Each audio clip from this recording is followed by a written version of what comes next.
ఆమని. ఆమని అన్నది అందమైన పదం. అంటే వసంత ఋతువు అని. వసంతం వచ్చిందనగానే చెట్లు చిగురించటం, కోయిలలు కూహుకొజితాలు చేయటం జరుగుతుంటుంది కదా. అందుకే ఆమని ఎందరో కవులకు కవితా వస్తువు అయింది.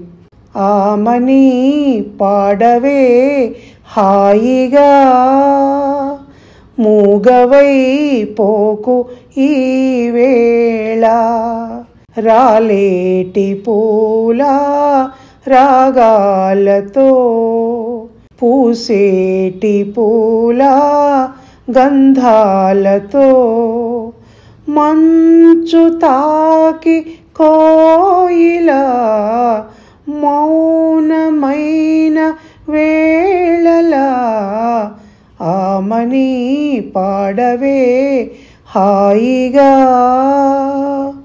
ధన్యవాదాలు.